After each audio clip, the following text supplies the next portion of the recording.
Marshall, and she's a facilitator at the ICD-10 workshop, coding workshop, and you'll just tell me a little bit more about this workshop and what is the aim of it.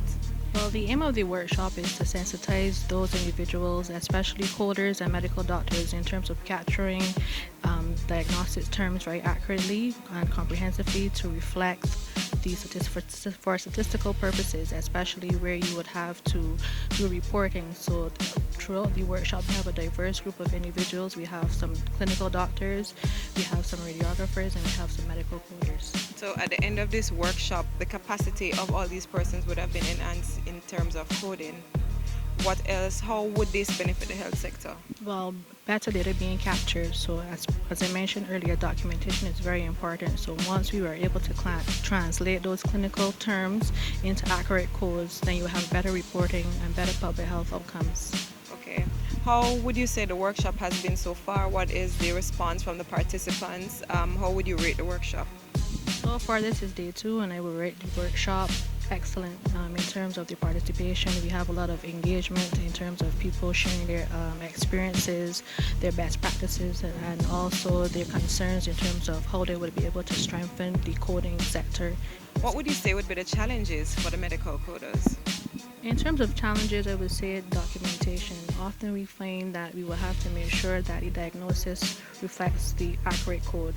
So we will have to make sure and communicate with our clinicians to make sure we're capturing the final diagnosis and other comorbidities that may be existing through the episode of care. So documentation is very crucial, and we need to maintain firm and effective lines of communication with those clinicians. And once we're able to achieve this, what does it mean for our health system? Well, in terms of trends and analysis and public health awareness, in terms of when you have to do reporting, you have health indicators and those type of outcomes, all of that information comes from the clinical coding aspect of it. Okay, thank you. So we're here with Ascot Bala, and he is a part of our IT team in the Ministry of Health. Can you tell us how you have found the workshop so far and how beneficial would it be towards the work that you do?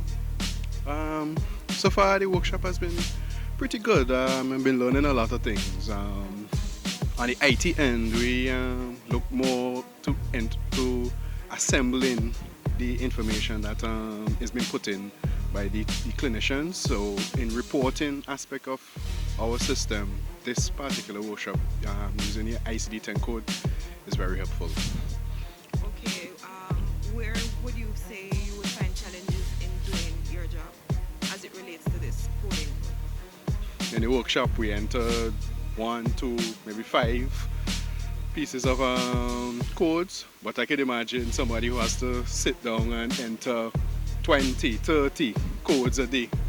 That in itself is very hectic. Going through the different volumes in the ICD-10 books, that in itself is very hectic.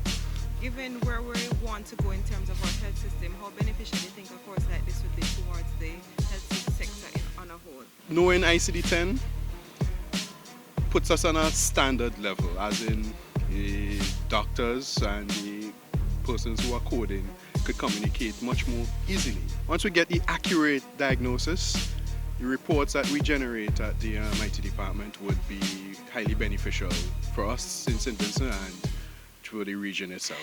Hi, so we're here with one of the participants in this workshop, and her job actually entails medical coding. Can you introduce yourself first and tell us how beneficial you found the workshop so far? Good afternoon. I am Idinga Miller, attached to the Milton Keaton Memorial Hospital Medical Records. This workshop has been quite informative.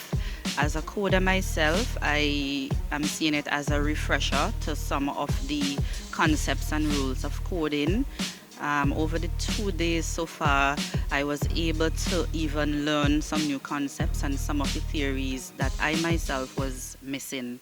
And some of the particular diagnoses, we don't see them every day in our facility. So at times I really have to pay attention to see how do I apply an additional code, maybe a 5th character or so. So I find it quite informative, and I'm happy that I came to the workshop, and I am planning to use the additional knowledge and information in my day-to-day job as a coder, amongst other stuff. Based on what you've learned so far, what would you say would be the most challenging part of executing what you've learned here in your day-to-day job? Um, I think this morning we had a case where we had to add a fifth character. Um, Based on experience and the way I was taught, I would not have readily done it that way. But from the explanation that the facilitator gave, I welcome that additional information and the way that it is done. Out of the coding, we generate statistics, and these statistics goes forward to PAHO, WHO, and it is important that it starts with the physician in the way that they write the diagnosis, because it doesn't stop there. It continues the info.